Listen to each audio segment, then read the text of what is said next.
Hello, people! Estamos aqui em mais um episódio do YalabaCast, o seu canal de podcast onde a gente fala do universo de relacionamento com o cliente.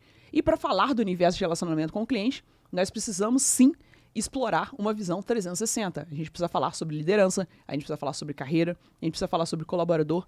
E aqui dentro deste canal, como uma host preta que vos fala, eu não posso deixar de falar sobre diversidade e representatividade.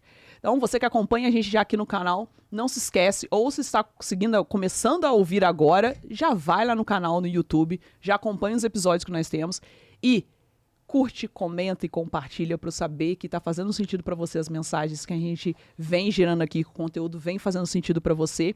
E você que é daquela turma que prefere ficar na escuta enquanto faz outras atividades, né, para não ficar ali em frente à televisão, nós estamos também na plataforma de streaming, tanto no Spotify quanto na Apple Podcast, que você pode ouvir todo esse conteúdo que vai ao ar toda quarta-feira às 20 horas, tem episódio novo disponível para vocês.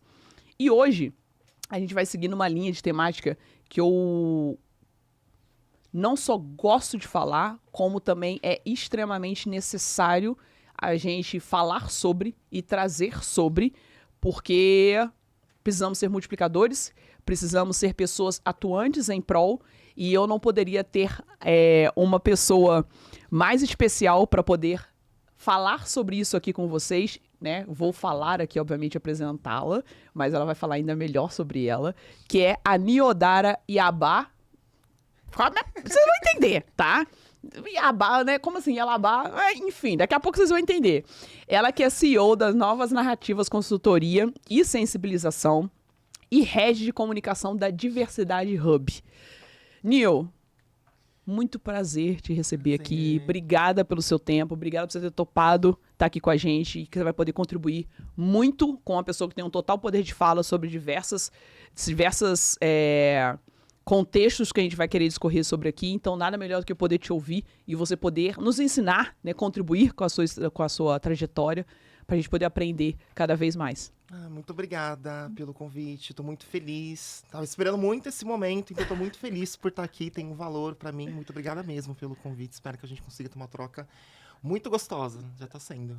Eu não tenho a menor dúvida. E aí, para a gente poder começar, e para que todo mundo possa compreender, eu também quero conhecer um pouco mais, apesar de já acompanhar, né, e já ter um pouco ali de envolvimento, fala pra gente, né, no momento que nasceu a Novas Narrativas, né, o porquê desse nome e o que de fato hoje Novas Narrativas entrega e leva para o mercado. Fala um pouquinho mais e também fala um pouquinho mais também de você, para que as pessoas possam te conhecer, né, da sua construção até o momento que você chegou nesse estágio hoje como CEO dessa empresa que traz muitos ensinamentos pra gente. Perfeito. Acho que primeiro sobre mim, né? Porque Novas Narrativas, de certa forma, é um reflexo de quem eu sou. Então, sou uma travesti, sou preta, sou periférica, TDAH, assexual, enfim, vários marcadores que fizeram com que eu experienciasse, assim, uma narrativa de muitas negativas, de muitas vulnerabilidades. Então, tudo foi muito bem construído e, literalmente, tudo foi muito ocupado. Né? Em Novas Narrativas, eu costumo falar que foi literalmente todas as vivências, né, e todas as experiências que eu tive e que eu passei e que eu, de alguma forma, precisava ressignificar, eu precisava transformar em algo. Então, quando eu decidi sair do corporativo, quando eu decidi sair do regime CLT, Novas Narrativas foi, de fato, a possibilidade de eu juntar o meu propósito com a minha luta, com o meu empreendimento também, de fazer aquilo que eu gosto, aquilo que eu amo, que é a diversidade, que é a inclusão. Então, Novas Narrativas têm esse papel, né, de conscientizar e sensibilizar espaços sociais e organizacionais para promover a diversidade e a inclusão, para que no final, mobilidades sociais elas possam acontecer, porque eu sou um corpo que foi beneficiado por esta mobilidade social, né? A partir do momento que eu fui movida do lugar que eu estava, de subrepresentatividade, sem pouca escuta, sem pouca oportunidade de protagonismo, eu não me conhecia, né? Eu não pude, de fato, construir a minha história. Então, as Novas Narrativas têm principalmente esse papel de provocar o quanto que a diversidade e a inclusão ela é importante pro negócio. Mas quando a gente fala sobre a pessoa impactada, né, quando a gente fala sobre o agente que sofre este fomento, né, de inclusão, essa narrativa ela é ressignificada. Então eu acho que também Novas Narrativas é muito provocativa no sentido de que vamos fazer, mas vamos fazer de verdade. A gente está falando sobre a possibilidade de mudar uma vida, mudar uma narrativa, né? E eu acho que quando a gente fala sobre alguns grupos, por exemplo, pessoas pretas, quando a gente move uma pessoa, a gente move toda uma estrutura, toda uma família, né? Então, por isso que Novas Narrativas é também esse nome para que eu não esqueça do propósito, né? Sim, Porque eu acho que falar sobre negócio é um pouco delicado. E sim. pra gente acho que tem um valor, então também é para que eu me recorde que apesar de tudo, de estar e ser sobre negócio, existe um propósito maior, né? Existe um recuperar de aquilombamento, existe toda uma tentativa realmente de transcentrar, né, todos esses fomentos, enfim, todas as iniciativas. Ah, e é muito bom ouvir você falando sobre isso, né, sobre esse ponto das novas narrativas, porque se a gente pegar por alguns recortes, né, da sua trajetória, né, da sua vida, é a junção de alguns deles. Então, a gente fala, né, por vezes, a gente até fala isso no mundo corporativo, quando fala, nossa, há pouco espaço para mulheres. E a gente sempre fala, e pensa, então, enquanto para as mulheres pretas. Então, pense para quantas mulheres pretas, travestis, pensa para quantas mulheres pretas. Então, é muito importante a gente trazer essa visão da vivência e do que traz o contexto. E você sinalizando sobre isso, né, do porquê eu ter esse nome e eu não me esquecer do propósito, porque tem um mentor que ele sempre fala muito isso e foi também com quem eu aprendi muito para poder explorar e cada vez mais externar sobre representatividade, que é sobre, antes de ter um plano de carreira profissional, a gente precisa ter um plano de vida. Perfeito. O que você objetiva? Então foi quando ele disse para mim, antes de você ser uma pessoa referência naquilo que você faz, como posicionamento do seu trabalho, como autoridade nisso, você é uma pessoa autoridade que representa muitas outras mulheres pretas que estão olhando para você como pessoa. E isso me conectou muito com o que você disse agora, porque é o momento onde a gente vê que o nosso papel, por mais que nós estejamos atuando como profissional, mas que o nosso papel de mensagem e de quem a gente vai provocar e de quem a gente vai contribuir, transbordar, ensinar, direcionar, é muito maior. E eu acredito que é muito sobre isso. E hoje, você já nessa prática, tá quanto tempo? Tem alguns meses, não tem tanto tempo assim, não é? Vai fazer um ano agora em setembro. Um ano? É, um ano. Um ano. Basicamente. E nesse período de quase um ano, né, de você já ter feito aí essa transformação, né, de hoje ser essa propagadora, né, ser essa comunicadora, vamos dizer assim, o que você já conseguiu enxergar de impacto sobre realmente as pessoas entenderem de que é uma mudança que precisa acontecer na prática, que não é apenas mais discurso, que não é apenas mais uma das letras do ESG, enfim. Qual a sua percepção dentro disso que você já vem vivendo nesses últimos meses? Nossa, eu sinto apesar no momento a gente está falando muito, né, do quanto que algumas empresas pararam de investir, por exemplo, em diversidade e inclusão, ou pararam de acreditar, eu sinto que, na verdade, a gente está passando por um processo de maturamento. Eu acho que na pandemia, eu senti que acho que foi aquele boom, né, quando muitas realidades começaram a ganhar, de fato, mais holofote, né, acho que a gente conseguiu ter mais acesso a algumas narrativas que eram narrativas emergentes, e eu senti que todas as organizações correram para fazer, mas não necessariamente porque elas realmente entenderam que era um papel delas, né, não porque elas entenderam que realmente era um papel organizacional, né, e também social, fazer algo acerca de diversidade e de inclusão. Só que foi feito de qualquer jeito, né? Então eu lembro que na época criaram vários programas, vários tipos de mentoria e ações afirmativas e contratações em massas de pessoas negras, de pessoas com deficiência, mas foi feito de qualquer jeito. E aí eu acho que as empresas sentiram o efeito disso, porque elas contrataram, essas pessoas não se manteram e elas saíram, elas foram desligadas, porque elas não conseguiram performar, porque não teve um plano de desenvolvimento. E acho que nessa segunda leva que a gente está, principalmente com o fortalecimento, né, de ESG, penso que algumas organizações entenderam que não é sobre a quantidade de ações, mas é principalmente sobre a estrutura, como tudo Sim. isso é feito. Então, por exemplo, nesse mês de orgulho, né, eu senti que muitas organizações montaram todo um cronograma e todo um planejamento para, de fato, fazer a diversidade, a inclusão com estratégia, com começo, com meio e com fim. Né? Entendendo que a partir do momento que você olha, né, uma pessoa que nunca pôde estar naquele espaço, né, e que possivelmente isso muda a vida dela, você precisa pensar na contratação, você precisa pensar como que você desenvolve, você precisa pensar como que você dá a oportunidade para que ela tenha ascensão dentro da organização, ao mesmo tempo como que você cria um termômetro para saber como é que está o senso de pertencimento dessa pessoa, como é que isso está ajudando para que a gente consiga gerar representatividade. Então eu sinto que a gente está num momento de amadurecimento. Sim. Né? A gente está amadurecendo de fato o que é diversidade e inclusão e as organizações entendendo que não é uma ação isolada. É literalmente um compromisso. É um comprometimento a curto, a médio e a longo prazo. né, e que impacta o negócio como um todo, né? Tem algumas organizações que eu falo, se você não quer trabalhar com diversidade e inclusão, você está literalmente enterrando o seu negócio, né? Você está determinando que você vai ter um prazo fim, porque é sobre negócio, é sobre a sua capacidade de inovar, é sobre quanto que você vai ter time que tem alta performance, né? Hoje consumidores são diversos, cada vez menos a gente fala, né? Meu público-alvo é difícil hoje você conseguir determinar isso, porque mais pessoas conseguem ter acesso. Então, se você não tem pessoas que carregam essas diversidades, né, para entender e para atender essas necessidades, automaticamente você vai ter menos possibilidade, né, de vender produtos e serviços. Então, acho que tem toda essa junção, que a organização entendeu que é, sim, muito estratégico, que vale o investimento, mas que precisa ser feito realmente com estratégia. Igual as metas organizacionais, aquela que a gente passa um ano e a gente vai lá e vê se a gente conseguiu cumprir. Diversidade e inclusão também é sobre isso, né? Impacta diretamente os indicadores de negócio. Então, para mim é isso, foi um processo de amadurecimento, sabe? Que, como você falou, é o despertar para esse momento das empresas que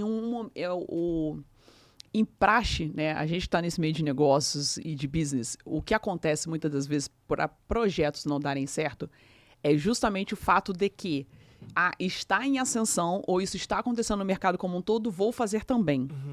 E não está o negócio, a empresa preparada para desenvolver aquilo. Isso realmente é o que acontece, né? Eu acredito com várias linhas, com várias estratégias de mercado, porque é mais aquela coisa de que não quero ficar para trás, preciso também fazer, preciso também entregar e vou me colocar para isso. Só que não há um estudo e um preparo do quanto aquilo vai impactar, né? Quando a gente fala sobre diversidade e inclusão, é um aprofundamento sobre isso, né? De qual estratégia vai ser adotada para incluir essas pessoas no ambiente, de como fazer com que elas se sintam confortáveis dentro desse ambiente corporativo, porque...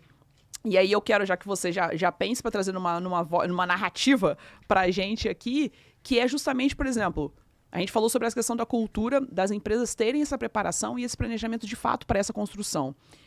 E como é o fato da empresa, por exemplo, ela não entender que isso precisa estar ali, sendo acompanhado e na prática, como colaborador, né, porque você já ocupou esse papel, a pessoa se sente nesse ambiente quando não acontece isso, tipo, numa visão de colaborador, né? Como é que é quando você olha, poxa, mas de repente há uma expressão sobre de que não, a gente tem e etc., e na prática não é como acontece, porque eu acredito que vai a gente trazer os dois lados da moeda, vamos dizer assim, quando não acontece e quando a empresa caminha para isso, para que fique perceptível o resultado, porque acho que isso está cada vez mais evidente.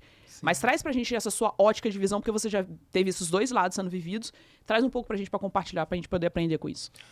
Perfeito. Acho que é péssimo quando a gente não se percebe, quando a gente não se vê, né? Porque eu acho que, acima de tudo, diversidade e inclusão, acho que quando a gente fala, né, desse âmbito organizacional, é sobre representatividade. É sobre a gente olhar para o espaço e a gente conseguir ver mais das nossas. É sempre a gente olhar, por exemplo, para o cargo de liderança e a gente ver que é possível a gente chegar lá. É sobre a gente olhar para a nossa jornada, para a nossa expertise, para a nossa excelência, que é muito alta. Né? A gente entrega com qualidade, a gente entrega com excelência e vê que o nosso trabalho está sendo reconhecido. Quando a gente não consegue perceber isso, é um sentimento literalmente de vazio, é um sentimento de impotência, é um sentimento de não conseguir olhar para frente e ver um futuro possível. Né? Então, durante muito tempo, por exemplo, na minha jornada, eu estive em lugares onde eu não tinha a possibilidade de fazer algo novo, de participar de um projeto, de construir algo novo que impactasse o negócio. Eu sempre estive atrelada, eu sempre nasci nessa cria do atendimento, né, de vendas, mas sempre estive naquele marzinho fechado, né? Eu nunca pude contribuir com outras coisas. Então eu tinha algumas visões, nossa, mas eu acho que o processo não está tão legal. E se a gente fizesse de tal forma? Eu não era escutada. Sim. A minha fala não tinha valor. Talvez acontecia, uma outra pessoa apresentava exatamente a mesma ideia e essa ideia ela tinha valor. Então é muito ruim pra gente como ser, né, e como ser social e como ser, literalmente, como pessoa colaboradora, ver que a gente realmente está num espaço que não consegue nos ver, nos enxergar e principalmente entender as nossas potencialidades. Então isso prejudica, né, como um todo, toda a estrutura, tanto organizacional, porque automaticamente você acaba desistindo, você já não se empenha da mesma forma, porque você percebe que você não vai ser escutada e que você anula uma competência, né, uma habilidade ali de um profissional e um mega profissional que poderia estar entregando resultados incríveis. Totalmente, totalmente. Aí então você para de fazer porque não vai ter resultado. Eu não vou conseguir ter movimentação aqui dentro. Então eu não vou fazer, né? E aí você perde uma potencialidade, né? Porque eu acho que a gente carrega um senso tão incrível de coletividade, né? Acho que quando a gente fala de alguns marcadores específicos, tá na nossa cultura, né? Acho que agora que a gente tem acesso a isso, a gente entendeu o poder da coletividade, o quanto que a gente consegue ter uma visão 360 que a organização não consegue ter. A gente tem vivência, né? A gente traz a vivência para o espaço organizacional. A gente traz coisas que as organizações não vão nunca conseguir ter, justamente porque as pessoas hoje, por exemplo, que estão nos cargos de liderança, né, e estão com poder de decisão, não têm esse ponto de partida. Elas não vivem isso. Então, eu acho que a gente consegue fazer com que o trabalho seja mais que trabalho. A gente consegue, literalmente, transformar num propósito, e um propósito coletivo, motivar as pessoas que estão próximas. Mas, para isso, a gente precisa de um ambiente seguro. A gente precisa de um ambiente que nos traga o holofote para que a gente consiga, literalmente, transformar essas narrativas em narrativas coletivas, né? Então, quando a gente não consegue encontrar esses espaços, é muito ruim. A gente deixa, inclusive, de acreditar na gente. A gente deixa, inclusive, de acreditar realmente num amanhã diferente, né? Sim. Então, é muito complicado a gente perceber que ainda existem muitos espaços assim, que a maioria, literalmente, acaba dando poucas oportunidades para algumas, coloca ali literalmente como a gente costuma falar, né, como token, como se fosse a referência, a gente é diversa, a gente é inclusiva. Por quê? Porque a gente tem uma mulher na liderança, vou olhar uma mulher branca que vem de uma narrativa classe social de privilégio, não é a diversidade de fato, né? Não é uma liderança que é preta aí, que teve, né, estudou, por exemplo, em escola pública, né, que literalmente foi ocupando os espaços.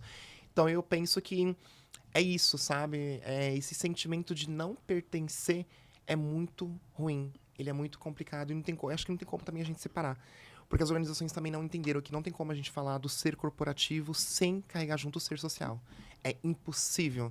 A Niodara, todo hoje, principalmente certezas que eu tenho, a minha empresa hoje, ela só existe porque eu tenho uma narrativa social e eu vi possibilidade de mudar essa narrativa dentro do espaço organizacional. Então não tem como separar as coisas, né? É importante também que a organização entenda que a gente está falando do impacto maior, né, que ultrapassa os muros da organização. Total.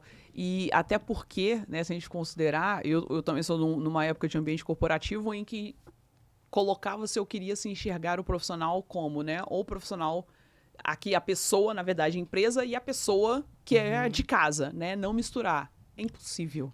Isso não existe, não tem como. Até porque eu costumo dizer que não tem como você ser um excelente profissional se você não for uma pessoa excepcional.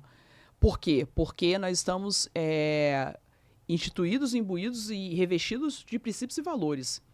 Eu não tenho como eu replicar ou externar vozes de coisas que, cara, não seja exatamente aquilo que fazem parte da minha verdade ou da minha história. Porque em algum momento isso vai se perder, ou em algum momento isso vai ficar evidente, ou em algum momento isso vai ficar transparente. As pessoas vão perceber. E aí é quando acontece sobre esse lance que a gente fala, isso é só no discurso e na prática não funciona. Por quê? Porque em algum momento isso vai ser evidenciado. Então a gente precisa ter muito cuidado com essa condução e construção, como você bem sinalizou nesse momento, porque um dos pontos que eu falo muito importante, que entra no papel da liderança, né, e quando a gente fala de liderança, independe dos níveis, né, independe ali com o rol que você está dando, pode ser da autoestratégia, tática, enfim, é você promover esse ambiente de segurança e esse ambiente positivo, para que as pessoas se sintam confortáveis para trabalhar, para que as pessoas realmente elas possam explorar e externar as suas habilidades e competências.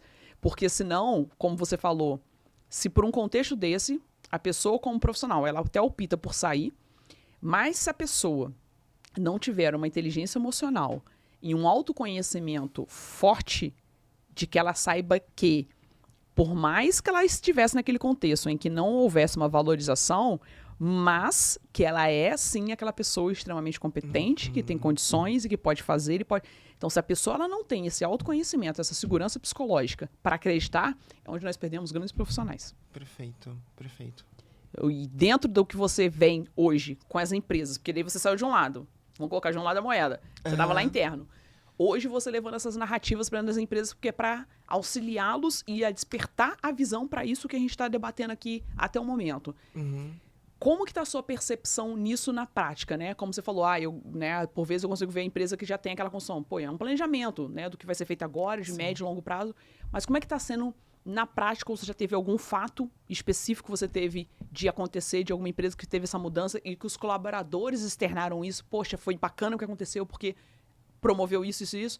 Existe algum? Compartilha com a gente, ou a sua percepção também diante disso, porque para a gente poder compreender aqui, para que as pessoas que estão acompanhando a gente, na verdade, possa de fato ver claramente do impacto da diversidade e inclusão dentro do ambiente corporativo. Porque inserindo no ambiente corporativo é quando você vai se comunicar melhor com as pessoas lá fora. Porque as pessoas querem vender para essas pessoas. Sim. As empresas querem vender para esse público.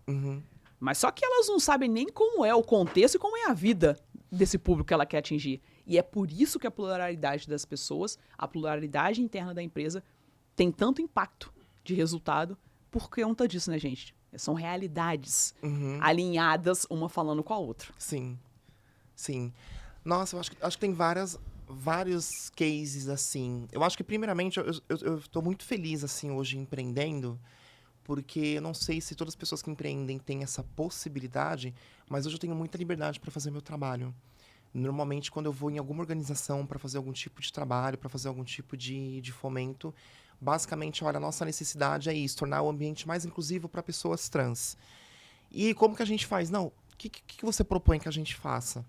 Então, eu acho que, de certa forma, também, essa experiência que eu tive no espaço organizacional, assim como a minha vivência também, porque eu acho que tem muito isso também, né? Hoje tem muitos profissionais de diversidade e inclusão que são profissionais de diploma. Eles estudaram para falar aquilo que a gente viveu e que a gente vive. E faz a diferença você ter a vivência. Nem tudo é sobre técnica. Algumas coisas sobre feeling, sobre você sentir. Né? Então, eu tenho a possibilidade hoje, por exemplo, de propor coisas dentro da perspectiva que eu acho que dá certo. E principalmente com esse trato humano.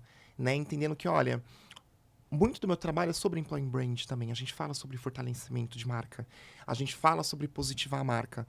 Mas a premissa do meu trabalho é que, ok, dá pra gente positivar, mas a gente vai ter um trabalho antes. A gente primeiro vai construir pra gente sustentar, pra depois a gente projetar. A gente vai trabalhar dentro de casa pra depois falar, olha, estamos fazendo. Pra que seja real. Dá pra ser real. E é produtivo, é benéfico para a organização. A organização ganha. Então, hoje, estando nessa posição em que eu consigo trazer as experiências de fora, inclusive ser provocativa, né? Porque eu acho que quando você trabalha com diversidade e inclusão dentro da organização, você tem algumas limitações do que você pode fazer, do que você pode provocar. Sim. Quando você vem de fora, você vem literalmente para provocar o que está acontecendo de boas práticas ou deveria estar acontecendo de boas práticas no mercado e que não está acontecendo dentro do espaço organizacional. Então, te dá a liberdade, sabe? Pra gente dar aqueles empurrãozinhos. Tem aquela autonomia realmente de aplicar aquilo e de dar aquela direção. Total, aquele escutuque que a gente sente. Então, durante esse um ano, por exemplo, que eu tô que eu comecei de fato a empreender, que eu comecei de fato a acreditar que eu poderia seguir, né, fazendo palestras e consultorias e conscientização, eu tenho fomentado muitos espaços para contribuir para a inclusão de pessoas negras, para a inclusão de pessoas trans, para a inclusão de pessoas com deficiência e principalmente as intersecções. Né? Porque eu acho que cada vez mais a gente tem que olhar para as pessoas com todos os marcadores. Eu normalmente costumo falar, né? A organização às vezes se gaba, falando, não, mas aqui a gente tem um percentual muito legal de pessoas trans. Eu falo, que legal, me apresenta uma pessoa que é trans, que é preta e tem deficiência. Não existe, não tem. Essa pessoa não chega nesse espaço. E é aí que está o desafio. Como que a gente olha para as pessoas literalmente com todos esses marcadores para promover uma diversidade e uma inclusão real? Você quer realmente promover a inclusão? Vamos nas esquinas. Um tempo atrás, por exemplo, a gente fez um trabalho junto à Casa Neon Cunha, né, que é uma casa de acolhida para a comunidade LGBTQIAPN+, e a gente foi fazer uma ação, né, de junho, não lembro agora o nome do projeto que a gente deu, mas basicamente a gente foi na Avenida Industrial, que é o maior polo de prostituição da América Latina, para fazer uma ação com as manas trans e travestis que trabalham na prostituição na região. E a gente distribuiu kit de beleza, a gente distribuiu milho, cachorro quente. É ali que as organizações precisavam estar para promover impacto real. Porque a gente está falando das 90%, né, de pessoas trans e travestis que estão na informalidade e não conseguem estar no espaço organizacional. Então, eu tenho essa possibilidade de provocar realmente as organizações para que elas invistam, né? Então, nessa ação, por exemplo, a gente teve, né? Por exemplo, a Bruna Tavares, né? Que deu os kits ali, por exemplo, né? De maquiagem. Teve o Salesforce, que deu toda a parte ali de kits de higiene. E é isso, é que realmente ajudar é um pouquinho atrás. Falar do impacto dentro da organização é um acesso. Eu entendo, por exemplo, que eu tenho um acesso. O fato de eu ter descoberto, iniciar a minha transição, por exemplo, dentro do espaço organizacional, me deu um acesso. Porque quando você se descobre antes de você começar essa vida corporativa, você não consegue chegar nesses, né, nesses espaços, né? Sim. Por toda essa estrutura de exclusão. Então, eu tenho provocado isso, e acho que um exemplo muito claro, que inclusive aconteceu comigo, foi uma ação que a gente fez, por exemplo, no grupo Volkswagen, né? Então, a gente fez uma ação de letramento para pessoas trans, que eles estavam contratando a primeira pessoa trans da companhia e chamaram, né? E foi incrível, porque foi desenhado toda a jornada, todas as pessoas, né, queriam falar, né, com essa profissional para que elas passassem por esse letramento sobre vivências trans. Sim. E eu provoquei muito sobre a importância da organização abrir espaço, trazer o holofote. E aí eu mesma fui impactada por isso. Então, depois de um tempo, a gente fez essa ação. Depois, em junho, a gente fez de novo. E aí teve aniversário da fundação, eles me chamaram para ser mestra de cerimônia. Então, eu consegui mostrar o quanto que a gente consegue se mover socialmente, o quanto que é importante também trazer esse holofote real Sim. para as nossas narrativas, né? Você quer realmente dar uma oportunidade para uma pessoa que nunca conseguiu ocupar esses espaços. Não porque não tem competência, mas porque existem vários estereótipos que impedem que a gente ocupe.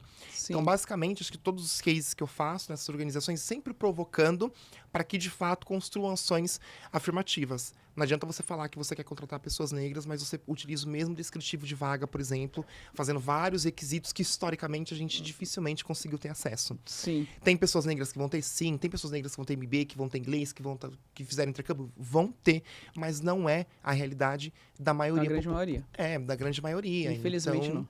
E não é sobre baixar a régua, aquela farinha infeliz. É sobre você ajustar o processo para que ele faça sentido para a Exatamente. realidade dessas pessoas. É. É isso, é sobre os acessos que a gente tem e o que a gente não tem, e o que a organização tem que fazer para reparar isso, já que as organizações se beneficiaram muito tempo dessa estrutura. Exato. Né? Então, nas propagandas a gente não se vê. Né? As organizações lucraram durante muito tempo com essa ausência de diversidade. Então, é uma reparação. Sim, e porque, como, né, você bem sinalizou, é sobre a gente ter o olhar da equidade. E que é isso, a gente respeitar, né, e colocar, vendo as diferenças e as diferenças por cada contexto.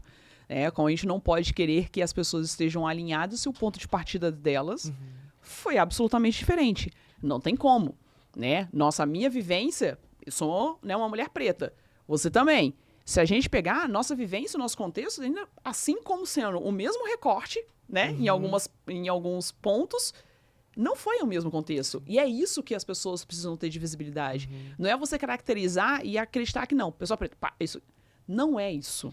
As nossas vivências, as nossas realidades e construções são diferentes. Porque vem muito pelo que veio antes, né? Pelos nossos ancestrais, do que foi possível pelas gerações anteriores. Então, tudo isso conta muito. E você trouxe um ponto da parte de letramento, que eu acredito que é extremamente importante a gente falar sobre isso. A gente até brinca, né? A gente, como pessoas pretas, a gente sempre brinca que a gente fala que a gente já tá cansado da missão de ter que ficar sempre ensinando. Ah, sim. Sobretudo, né? Que as pessoas busquem as informações, porque hoje o que tem muito, e hoje tem muito no mercado, sim, de fato, que instrui e orienta sobre a questão de letramento, que é um outro fator que as empresas também devem observar para que esse ambiente que nós falamos um pouquinho agora atrás, ele de fato possa existir. Para que realmente ele seja positivo, para que ele haja uma segurança psicológica para as pessoas que estão dentro desses recortes e estão sendo inseridas nesses ambientes. Fala um pouco, de repente, para as pessoas que ainda não têm acesso, não entendem exatamente, pô, mas como assim é o letramento, como funciona? O que de fato é o impacto que isso traz, o que de fato isso aborda e entrega, e o quão isso é crucial para essa construção de relacionamento, que não é apenas interno para o seu colaborador, como é para o cliente que você quer atender. Porque você precisa saber com quem você está se comunicando e como você vai se comunicar com essa pessoa. Perfeito. Eu acredito que é muito mais sobre clarear e trazer uma amplitude de visão do que a gente pensar e olhar sempre pro óbvio. Ou tô errado, você tá muito Não, mais inserido do que perfeita. eu. Eu tô aqui para aprender também. Não, perfeita. É isso. Literalmente, né? Levando o pé da letra, né? Letramento. Literalmente, a gente vai passar todo o beabá da história daquele grupo, daquela pessoa, daquela comunidade. A gente vai explicar o quanto que a própria história, o desenvolvimento social, literalmente extinguiu aquela identidade de também construir o seu protagonismo. Né? Inclusive, esse dia eu estava conversando com uma amiga, a gente estava falando sobre, né, a importância também de letramento, diversidade nas organizações, e a gente estava falando quanto que tem pessoas que são resistentes, né? Por exemplo, falando, não acredito muito nisso, para que ficar fazendo vaga afirmativa? Para que cotas? Todo mundo tem a mesma capacidade para... aquele mito, né? Todo mundo saiu do mesmo lugar, todo mundo teve acesso à mesma escola. Tem todo a mundo mesma teve... capacidade. Enfim. As pessoas desconsideram que, por exemplo, no Brasil a gente passou mais de 300 anos escravizadas. Pessoas pretas passaram mais de 300 anos escravizadas, enquanto pessoas brancas foram construindo império, foram construindo, né, literalmente suas riquezas, foram ocupando espaços, foram comprando posses, foram construindo. Como que a gente não acha que isso não teve e tem efeito até hoje na forma como a gente tem mais dificuldade para conseguir chegar nesses espaços? Como que a gente acha que essa parte da história tem que ser desconsiderada? Sabe? Então, letramento é basicamente a gente conseguir dar visibilidade dessas narrativas que normalmente as pessoas que vêm desses grupos de privilégio não têm contato e não se interessam em saber.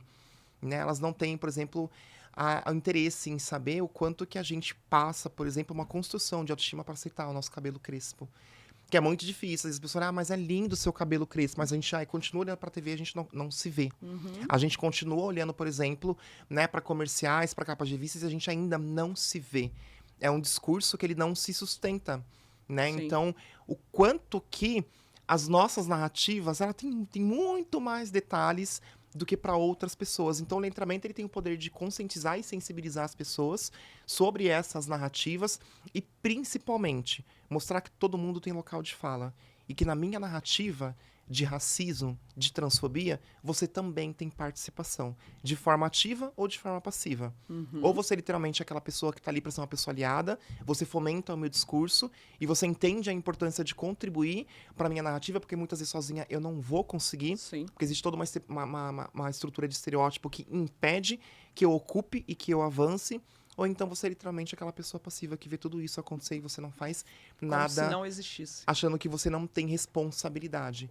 Né? Achando que você não tem participação nisso, que não é também o seu papel social contribuir para que essas narrativas elas sejam ressignificadas.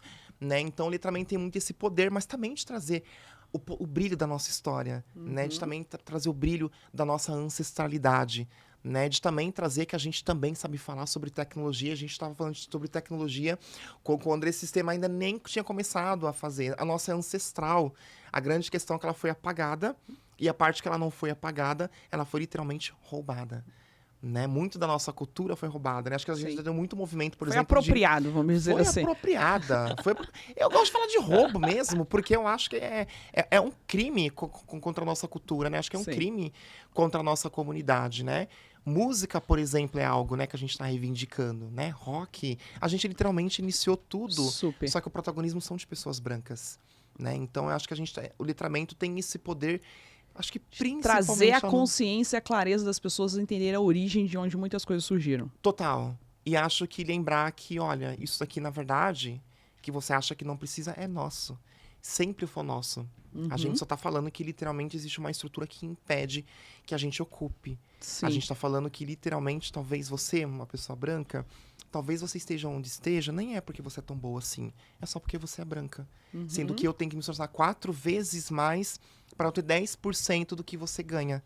Para eu conseguir minimamente tentar ocupar o espaço que você ocupa simplesmente pelo seu sobrenome, por exemplo. Sim. Então, acho que o letramento, particularmente para mim, nos meus letramentos, trago muitas essas provocações também. Para que as pessoas pensem literalmente se elas realmente não conseguem perceber essa estrutura, né? E que talvez elas não tenham chegado onde que elas chegaram, não por competência, mas literalmente porque elas têm marcadores que facilitam com que elas ocupem, sabe? Ou privilegiam ou que favorecem para que aquilo Total. aconteça, né?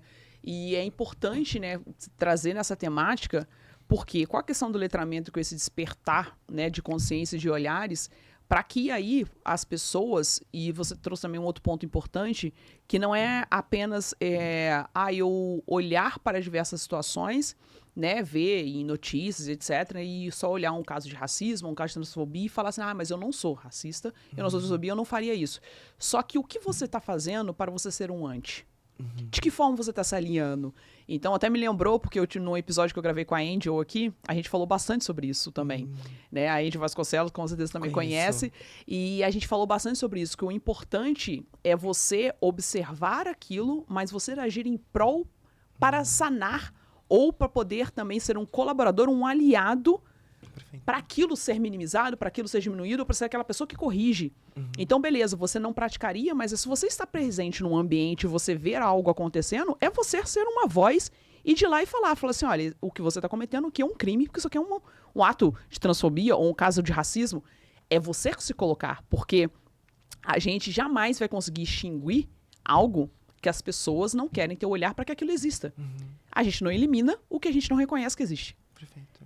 E a grande maioria das pessoas que nos colocam como racistas, vamos dizer assim, elas estão nessa posição aqui de neutralidade. Vamos trazer aqui pro escopo de pesquisa de cliente de NPS, aquela galera que tá no neutro. Que, tipo, nem vai pra detrator, nem vai pra promotor, que tá ali no meio do caminho, só que a posição dela é que faz toda a diferença. Ou eu me assumo aqui como antirracista, ou eu de fato sou. Ela ficar nessa inércia, ela prejudica essa evolução. Ela prejudica que a gente realmente avance e se expanda. Porque foi como você falou. Numa construção de ambiente, numa construção de autoconhecimento, numa construção de realmente você se permitir e se reconhecer, tem muitos vieses para serem rompidos. Tem muitos pontos que a gente olha para nós mesmos. Como, por exemplo, você analisou o ponto do cabelo. As pessoas não têm noção, realmente, de fato, o quão é para você, cara, eu assumir o meu cabelo como ele é. Eu falo que, por exemplo, eu fui me conhecer de fato quando eu tinha... Não vou falar a idade, né? Vou falar a idade, né, gente? Tu vê que eu sou uma jovem aqui, né? Ó. Até porque nós chamamos isso como favorecimento, uma pele dessa, né, queridos? Desculpe, mas não é para todos e temos esse privilégio, tá, querido? Sem qualquer procedimento aqui, ó, todo natural. Mas eu fui descobrir isso há 7, 8 anos. Eu não sabia, obviamente, né? Eu tinha fotos como criança, né? Do meu cabelo. Mas, por exemplo, eu não tinha a memória. Cara, como é Yalabá no seu cabelo natural? E, assim, não é uma coisa que, tipo assim, eu coloco uma responsabilidade em cima dos meus pais. Meu pai era um homem negro, minha mãe é uma mulher branca. E também, que veio do interior, falta de conhecimento, não sabia como conduzir. Por quê? Porque é aquilo, a gente replica o que a gente tem da nossa vivência. Era uma vivência, mulher branca, cabelo liso. Então, como é que penteia o cabelo? Como é que tem que ser o cabelo? É liso. Não é um mundo que você vive. É por isso que as pessoas têm que ter importância, entender, de você compreender as raças, de você ter isso. E meu pai sempre foi esse cara educador. Ele sempre foi esse cara orientador. Então ela, quando me viu numa primeira oportunidade, foi quando, pá, alisou meu cabelo. E aí, depois a gente, naquela fase de adolescência, pra se enquadrar num ambiente para ser aceita, a gente se coloca naquele papel também. E a gente anula, em grande parte, a nossa identidade, mas a gente não consegue ter essa consciência.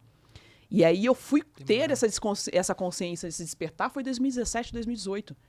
Foi quando eu peguei e parei e pensei, de fato, por exemplo, já tinha alguns anos que eu já tinha perdido meu pai. Meu pai sempre foi esse cara que foi muito orientador, sabe? Sobre contar isso, de entender por que o nariz, seu nariz é chato, se alguém falar que te chamar de beisola não aceita porque tá tirando a sua dignidade, a sua identidade, porque isso aqui é uma coisa que veio dos nossos ancestrais. Então ele sempre foi esse cara que fortaleceu nesse sentido. E foi com que eu presenciei as primeiras situações de racismo também. Mesmo quando criança, junto com ele. E ali, naquele momento, eu olhei e falei assim, cara, não, agora é o momento de eu... Como é que é Yalabá? Foi justamente nessa reflexão. Falei, cara, como é que é Yalabá? Como é que sou eu de verdade, sabe?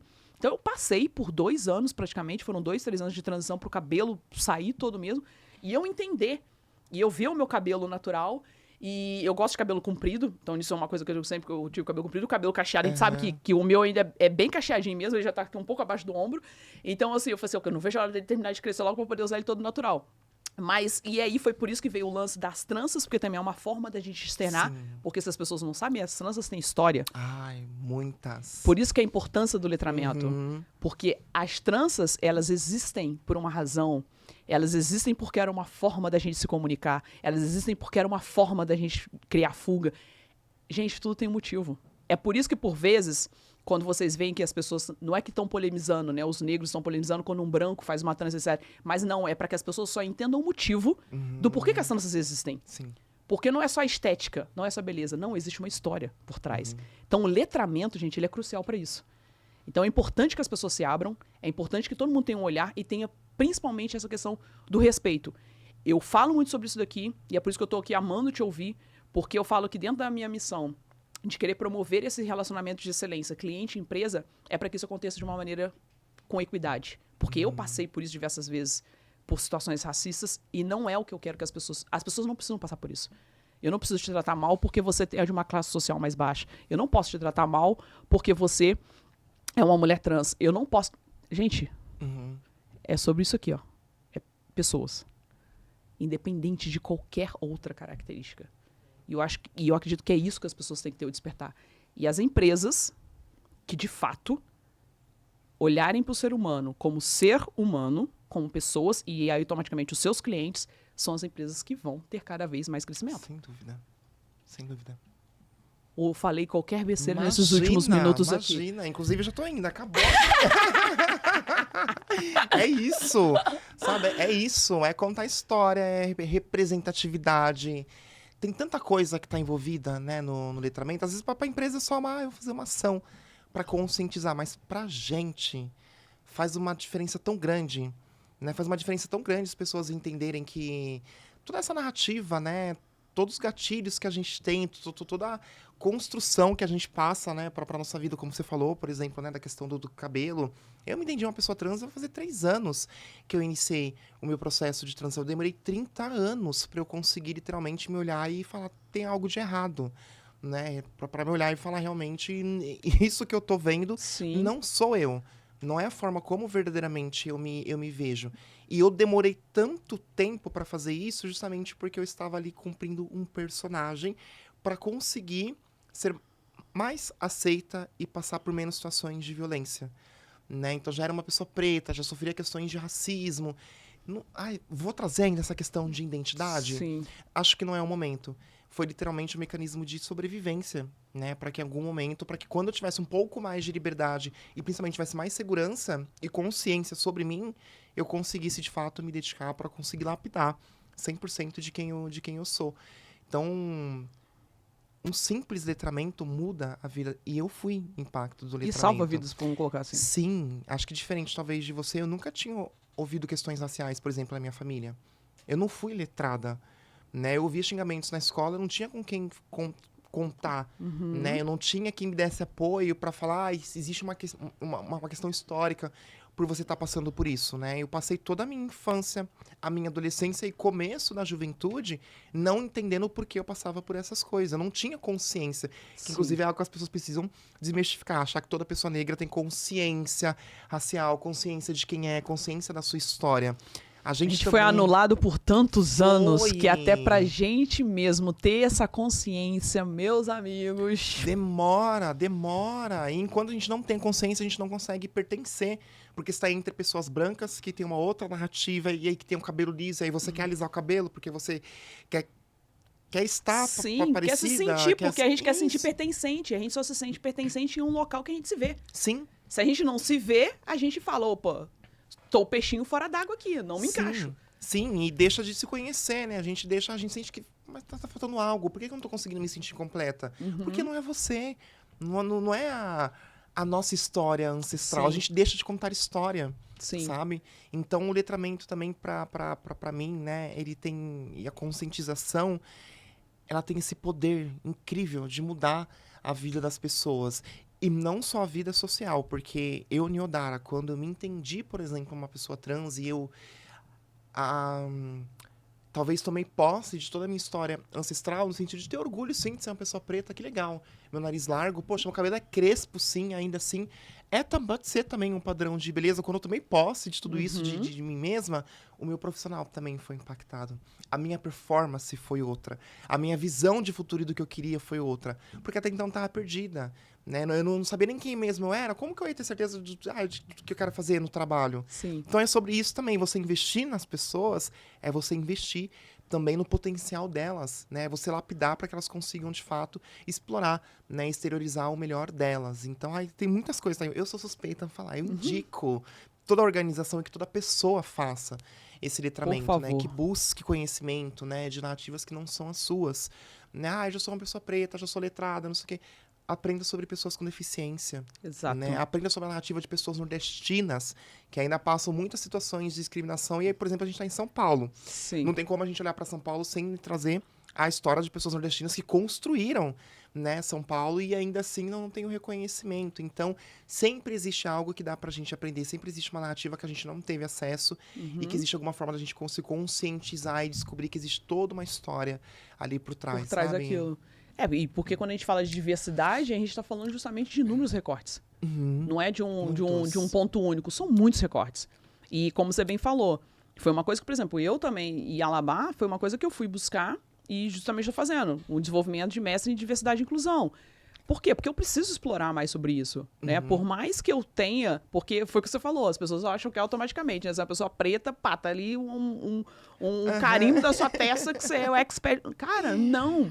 Porque justamente nós viemos, né, de gerações e que talvez... E que, por vezes, os nossos próprios ancestrais não era possibilitado, não era permitido que eles replicassem aquilo verdadeiramente. Por quê? Porque a gente sempre foi instruído para se anular, para se abaixar, para se enquadrar dentro de um padrão de uma existência que sempre foi ali pela parte majoritariamente branca. Sim. Então eram poucos aqueles que tinham voz. E feliz dos que já tiveram pelos ancestrais, para hoje poder ter ainda mais voz. E a gente precisa fazer justamente isso, instigar para que as pessoas possam explorar isso positivamente. Porque foi como você falou, podem ser fatores determinantes. Se talvez eu, por vezes, não tivesse tido, talvez, essa clareza dentro de casa, já dentro de momentos tão cruciais, talvez tivessem tido inúmeras situações que talvez eu me submetesse ou eu permitisse que acontecesse sem eu saber o que está acontecendo. Mas, pelo fato de ter tido isso, né, de acontecer isso, de ter o meu pai sempre foi uma pessoa muito zeladora por isso, até porque ele passou muito por isso na vida, e ele justamente queria o quê? Nos preparar, deixar todos os filhos preparados para o que a gente poderia enfrentar. Então, isso para ele foi uma coisa muito forte. Ainda mais eu como mulher. Então, ele tinha muito essa preocupação e esse olhar de instrução, de você saber, de ter essa questão de exigir o respeito do outro por aquilo que você representa, por aquilo que você traz. E esse fortalecimento é o que vai fazer com que a gente possa cada vez mais se multiplicar. E isso em todos esses recortes que a gente está falando. Porque foi o que você falou. E que você trouxe agora tão positivamente. É sobre a gente olhar, reconhecer, ter essa identificação e multiplicar isso cada vez mais.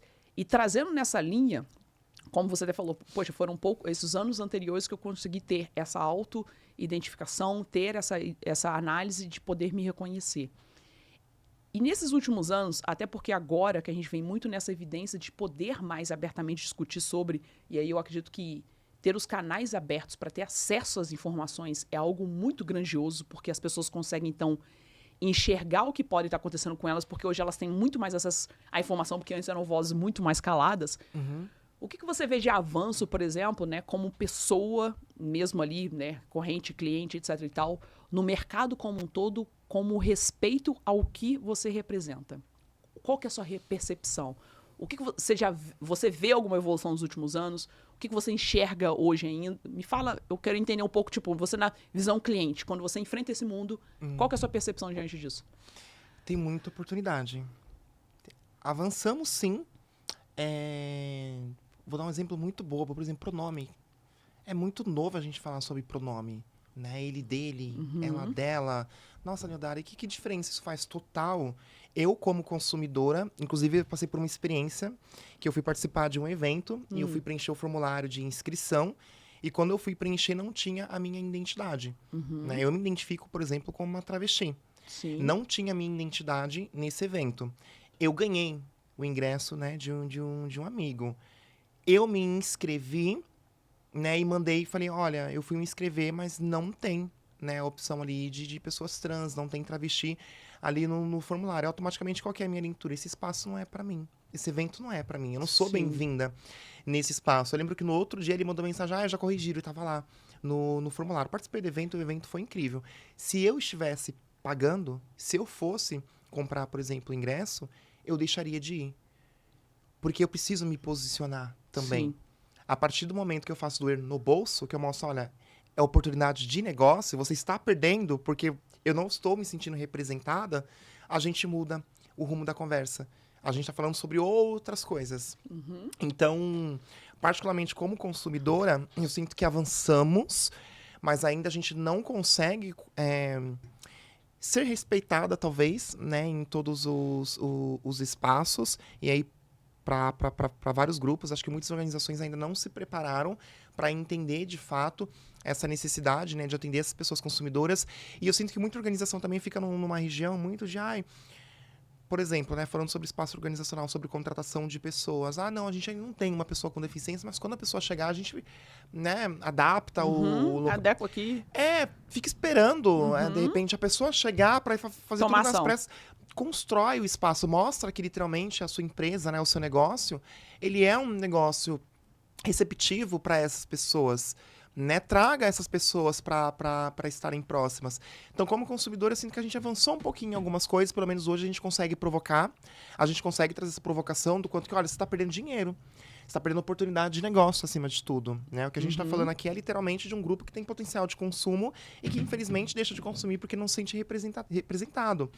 Eu, por exemplo, a partir do momento que eu não me senti valorizada no espaço organizacional, eu fui empreender. E reconhecer a minha potencialidade fazendo o que eu faço é importantíssimo e é muito novo para mim. Hoje eu reconheço o impacto do meu trabalho. Eu poderia estar impactando dentro do espaço organizacional, mas eu não aceito mais porque eu já passei por muitas situações em que eu fui literalmente diminuída, em que eu fui literalmente minorizada pelas minhas identidades.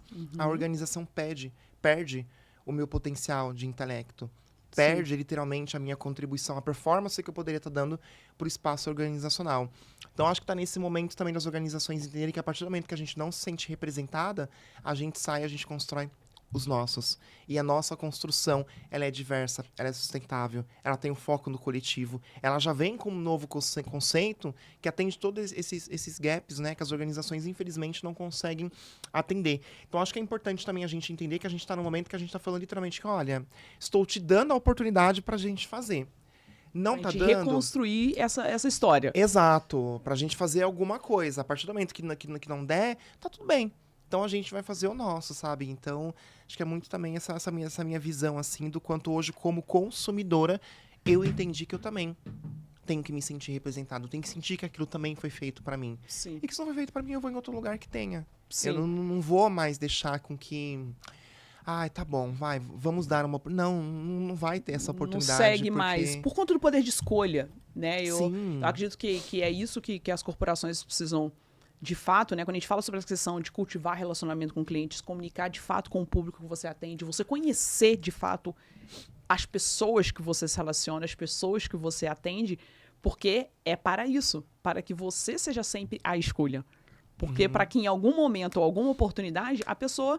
Hoje é muito mais fácil realmente para o cliente. Porque justamente ele vai, e existem inúmeras que fazem a mesma solução que você, ele vai te trocar. A partir do momento que ele não se sentir inserido, a partir do momento que ele vê algum desalinhamento na sua entrega, a partir do momento que ele vê alguma falta de comprometimento com aquilo que você disse que de fato faria e que você não faz, qualquer coisa que ele perceber fora dessa linha, ele vai te trocar pelo concorrente.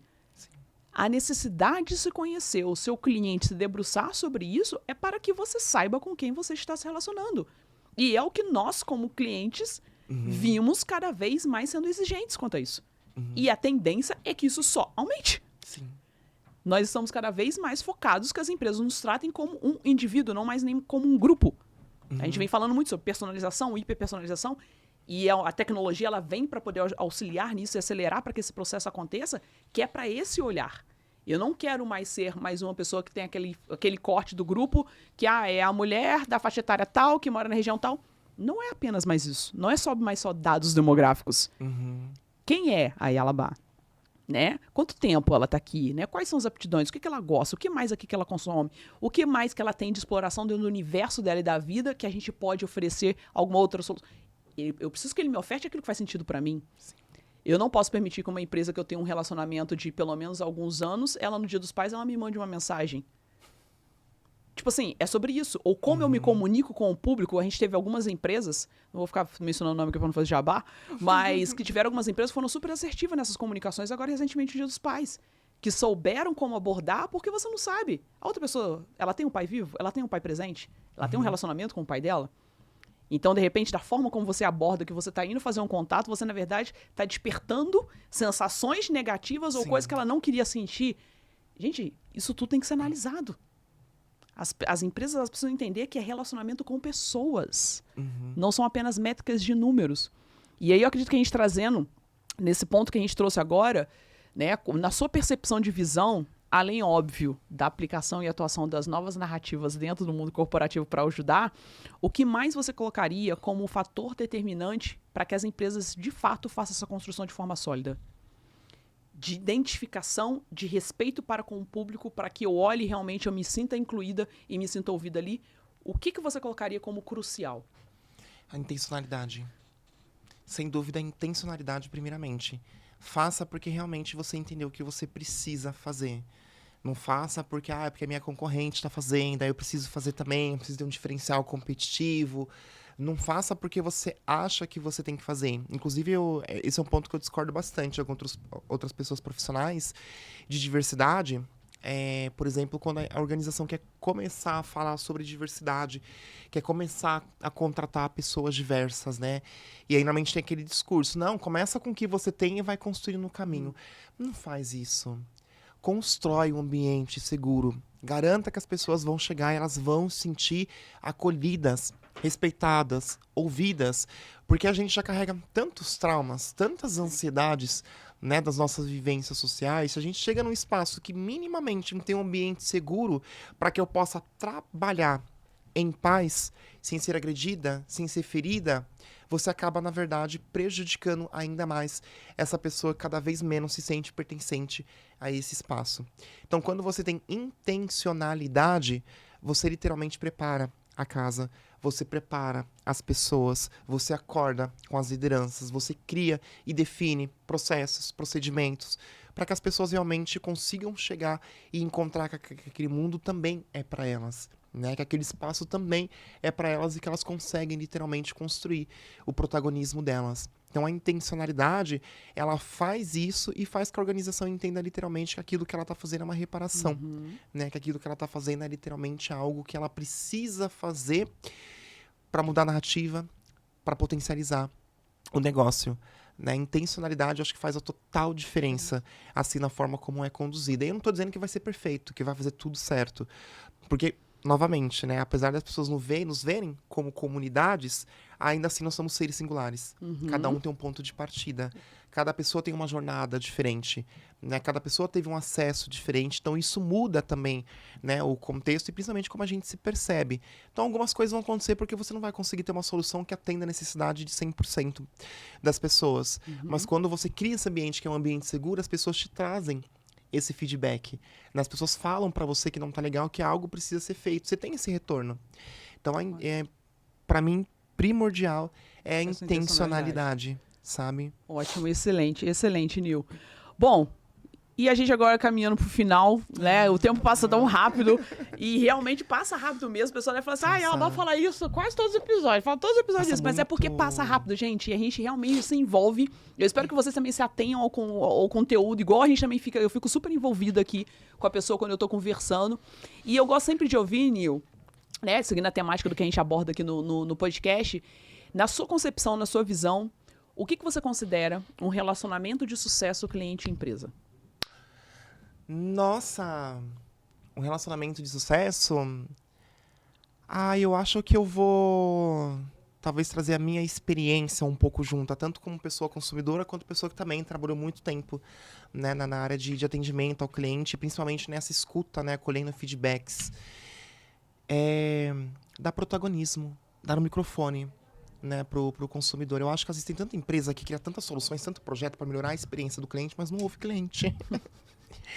Se a experiência um pouco contraditório. Se a experiência da Yalabá, por que eu não ouço de fato o que é a experiência para você? Que tipo de jornada que você precisa? Se o botãozinho faz mais sentido em cima do que embaixo, né? Se de repente a forma como a gente te atende é de fato a forma como você gostaria, por exemplo, né, de ser atendida.